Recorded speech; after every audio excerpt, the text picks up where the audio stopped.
get a random one each time. There's only 5 to choose from. And they're random, the 5 each time? Each time, yeah, every time. So, do you want to choose one? Well, no, I'm a bit of a 4-3-3 man, but I don't know if anybody else has got any ideas about the way You need that false 9. Brendan Rodgers keeps talking about it. The false 9 is the key to football at the moment, I thought. Well, we don't have a false 9 formation. Oh, so see, it's not there. But that's quite good as well, having, I stick to my 4-3-3. That's kind of the way I always play FIFA. If I was to play this mode, I'd have to adapt to new kind of formations. Yeah. So let's go with something a bit different. Let's try something unusual, 3-4-1-2. So the first thing we have to do is pick a captain. Oh, so, big choice. So this is a world-class selection. That is a tough choice. So, I don't know. You don't want Diego Costa as your captain. That's a bad example for the rest of the team. Well, so this is key, right? So what's really cool about draft is the fact that you actually get to choose, and we'll just choose one right now. Let's just pick one. And you get to choose some of the better players in the game. Yeah. And you get to play with them. You'll even get legends coming up. Just to point out, this is the demo version here. Okay. You can actually play this on the show floor. And then we just need to start picking players. We get 5 every time. It had to be Kagawa. Poor Kagawa. Oh, there we go. There we go. I don't know. As a Liverpool fan, Firmino was a big choice. Okay, who are we going to get next? So we really have to think about whether we're going to go for chemistry or whether we're trying to pick the best players. So Roberto gets us a bit of chemistry with Modric, so I'm going to pick him. Now, so I always like to see who my strikers are, see if I can get a couple of good ones to play with. Yeah. Interesting. Bonnie looks like a good choice. He does. He's been built for it. City a bit, but this could be his season. Yeah, let's take Bonnie and strike partner. Oh, we're going to go with Deco. Oh, it has to be. Falcao. Oh, no. No, Aubameyang. Aubameyang with Kagawa. Oh, nice. Why wouldn't you go with another City player? Because, well, I don't know. We could do either, really. I mean, you've got the choice, isn't it? You can take. And this is one of the great things about this mode. I've been going for chemistry. Yeah, you do go for chemistry. Do you go for the names? Do you go for your favourite players? Well, I'm going to bow to popular opinion. Okay, there you go. And just take Jacko. Right midfield. Well, the Liverpool players are turning up again. There you go. But Mkhitaryan is I think so. He's a great quality. Yep. Now let's think about that. And left midfield. Oh, there you go. Well, there's an obvious choice in Nasri just to get some more chemistry up there with Boney. So I think that's a good choice, and the best player as well. The chemistry system has changed this year. So slightly. It's a great point. One of the things that we haven't obviously had a legend come up yet. We'll see if we do in this minute. But one of the things is we've changed the legends' chemistry, so it's a little easier to get them into your team. So, we want them to feel. Obviously, they're some of the better players in our game, and now, just by matching nationality gives you a strong link, which is.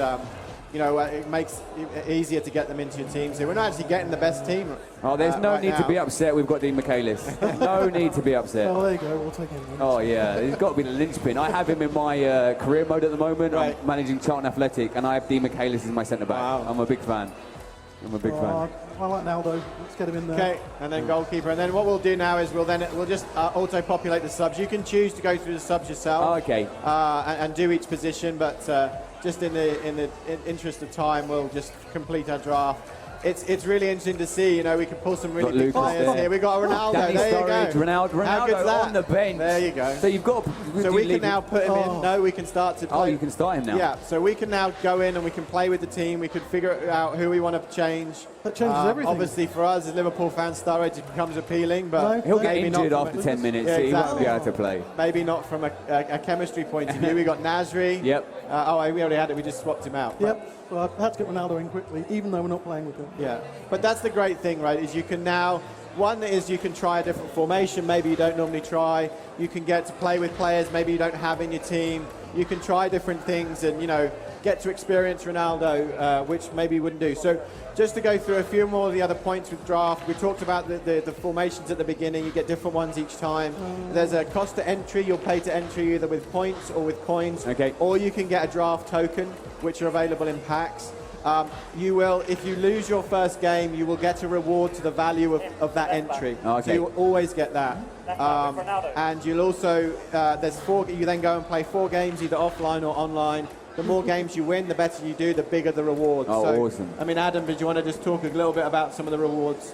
Yeah, so as Nick was saying, and I was partially listening to, the more matches you win, the better rewards get. So you can win packs, players, coins, or loan players. And if you get far, you can win some of the packs that aren't even normally the promotional ones like a rare pack, Awesome. gold players pack, those kind of things. So it's really exciting. It's kind of a really sort of big reward competition. And does it work with the existing Ultimate Team mode? Will there be like a crossover between the two?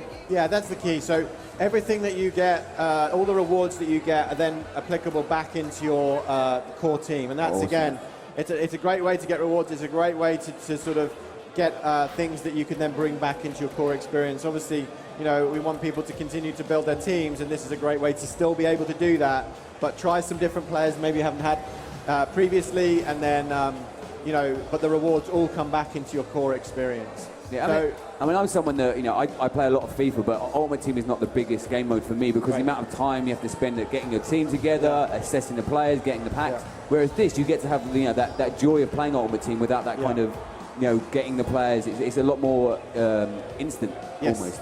Exactly. And, and I think that's one of the great things of it. You're just seeing here a summary of how we've done. Awesome. Adam's just changed his team a little bit to make it, chemistry work a little bit better. So what we're going to do now is actually come out of draft mode, and we're just going to go into the normal kickoff game. Awesome. That just gives you a flavour for it. I'm sure again, people are super excited to see that. Yeah, it's a world premiere there of this We're new really mode. excited. It seems to be very well received yesterday, which is great. I know you're a huge career mode fan. Yeah, I am. So we can talk quickly about that as we just choose a couple of teams here. We've also got Al, who some of the community may know, who's going to play. Hopefully he's going to do a good job. No pressure. He's going to do a good job for us playing, and I'll point out some of the gameplay stuff as we go. But career mode, we wanted to make sure we got some really big additions this year, and two of the most asked for things was we've added pre-season tournaments. So, you can go in, you can pick, you'll be offered up to your 3 tournaments. You can go and play depending on which club you're playing. If you're a big club, you'll get, really prestigious tournament. If you're Charlton Athletic, you'll get a fairly prestigious As if you're saying tournament. Charlton Athletic aren't a prestigious club. Clearly they are, but maybe not quite as prestigious as Real Madrid. Maybe a little. But you can go in and play, and then you can actually, depending on how you do, you can actually get some additional funds for your transfer budget. And then the other great thing that we've been asked for as well is training. So that's you can now exciting. go in and train your players. You get five spots in a week to train, slots. You can go away and train up different players. You can try and make your first team better, or it's a great way to use train up youth players as well. And this is the first time a lot of people will be seeing this game running for the first time. This is the world premiere that we've actually shown gameplay camera the game running. We've really changed a lot of gameplay this year. As we talked about in the press conference, innovating across the entire pitch. We've really looked at all of our core systems. How do we improve defending? You're going to see that it's easier to keep with the attackers. Even Messi's and Ronaldo's are quite difficult to sort of stick with. We've done a lot of work around the agility of players.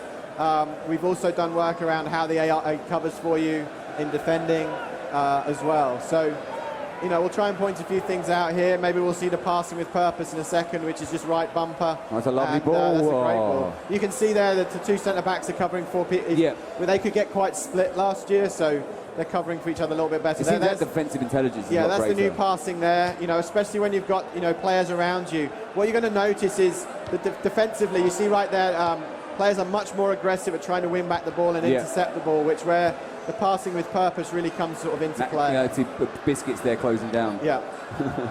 Or Biscuits. I've always mispronounced his name. I call him Biscuits because it's a shorthand. So actually, that right there is it's from quite deep, but that was new crossing logic. So we've completely reworked all our crossing targeting. Yeah. So balls are now getting more in behind. You're trying to get the attackers to run onto the ball. It's more authentic. We might see it here in a second. But it's also a bit more timing related. Oh, that's a great header. Was that Messi? Was that you? Well done. And now it's a brand new thing here. So run towards the camera, you get new camera celebrations. That's incredible. There's two cameramen on each side. Run towards them, you get new celebrations. After you've done it, that was Jordi Alba scored. There you go. I challenge you not to do it once you've done it once. Yeah, that camera. I mean, people love the celebrations as well. Right? Yeah, it is. It's that that gives you that sense of you're in a real match and you've got control over all the elements. Yeah.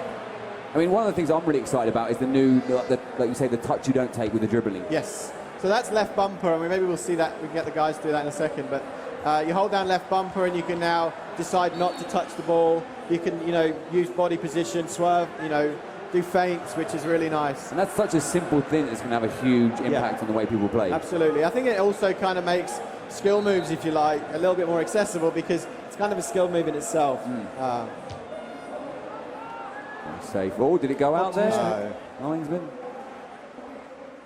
You can see the lines on the pitch. Sorry, I didn't point that out. You got the spray. Oh, so you've got the referee spray now. Oh my God, little touches like that, really, you know. So there you go. There was an interception there. Yep. Probably last year, there's a likelihood that the defender wouldn't have tried to get that ball. So it really makes you think about, you know, what you're doing in midfield. Brings the midfield back into play, which is something, you know, the community really wanted back. It was quite easy to bypass the midfield last year. You know, that was a bit of a stronger pass right there. Maybe we can get a cross in as well. Took a deflection. Oh, off the bar. That's a great cross. And, you know, the physics in the game and the mechanics have always been solid with FIFA. And, you know, these new, you know, the new passing mode, the new defending mode, the new dribbling mode, they're just going to add to the Absolutely. There you go, another whipped in cross there. And it's much more dynamic now with the crossing system and the passing system, as you say. You know, there'll be a lot of times where people do like the straight through midfield. It's almost 100% guarantee of a pass. That's not going to exist Well, exactly, anymore. And I think we are finding a lot. You know, a lot of players were playing with Real Madrid. Especially online. So you know, by tightening up the midfield, helping you in defending. You know, we don't want to take away that. You know, dribbling felt really good, and we don't want to take that. We haven't taken that away, and we've added to it with no touch. But you know, we wanted to tighten things up a little bit. It means that there won't be one over-pervasive tactic. You know, speed was sort of quite overpowered last year, and we wanted to balance the game. We talked a lot about balance this year, which means I think you'll get more variety in the teams that players are using. I mean, this can't be. This is obviously a game because Cuadrado is playing on the right wing for Chelsea, so that can't be right. And obviously all the new kits and stuff. We see the new Barcelona kit with the hoops this year. And that's terrible defending. Who was that? Terrible finish. Suarez couldn't finish. Set up for him beautifully. Can Chelsea break here and make the difference? Make it pay. There we go. Oh, there's the man over. It's a good run. He's off. He's off. Just couldn't quite hold it, Fabregas. Okay. But yeah, I mean, obviously, you know, we're seeing gameplay footage for the first time, and you know, almost this part of the game is something I was really excited for last year. Is the replays, the match summaries. It feels so kind of part of football. Yeah, so we've added stuff as well to that. We've got, especially which will obviously come out in career mode. We've kind of got the story of the game, more kind of tracking of what's going on. We even sort of talk about transfers as well this year. So. You know, lots of little touches like that. You'll see, we saw the running to the camera earlier. Yeah, that was beautiful. You know, you can actually celebrate with subs now as well. Oh, wow. In certain situations. So, little touches like that. Well, you know, I was saying earlier about the career mode. I do play career mode quite a lot. And, you know, one of my favourite modes apart from career mode is the training mode. I love doing the advanced shooting drills, the advanced tackling drills, and the passing drills. And to have that implemented into career mode and feel like you're actually training your player is going to give you so much more ownership of your team. Exactly, and you know, I think that it gives you so many more options as well, because you can go and train like Costa in how to shoot, but ultimately he's pretty good already. So the benefit won't be as big. You might be able to get him up maybe 1 point or something like that. You know, but if you go with a younger player with higher potential, you can really start to grow those players a bit more quickly. So it gives you more control over that. It gives you then more options where you can then, you know, maybe take some youth players, train them up. Maybe you can sell them on. If you're, you know, a smaller club, it's another way to get funds in. But maybe you can bring them into the first team a bit more quickly. So, you know, previously it would take quite a while for those players to grow well enough to get into your first team, but now it gives you a little bit more options, a bit more flexibility to do that. And it's not just a case of sending that on loan or bringing them on for the final 10 minutes to get their stats up. You know, which is also a sort of fun thing to do as well. You know, the little no touch there. You see the lovely shimmy. stuff. Good tackle. Lovely feet. And Costa, and there's Fabregas, and just straight at the keeper. Couldn't get it out of his feet. Couldn't get it out of his feet. But you know, like you were saying before about the career mode, also is with the training is that's going to maybe change a player, like say Joe Gomez for Liverpool, who Charlton player did sign. Would you be able to kind of use him as a raw player and shape him up and maybe make him a left back rather than a centre back, that kind of thing? Yeah. So there's obviously limits to it. You're not going to make John Terry the best striker in the world, but you know what you can do is build up his defensive ability, like you said. You talked about there as Gomez defending wise. You can do that. You can maybe make him a better passer as well. But you know, the potential and the growth is also dependent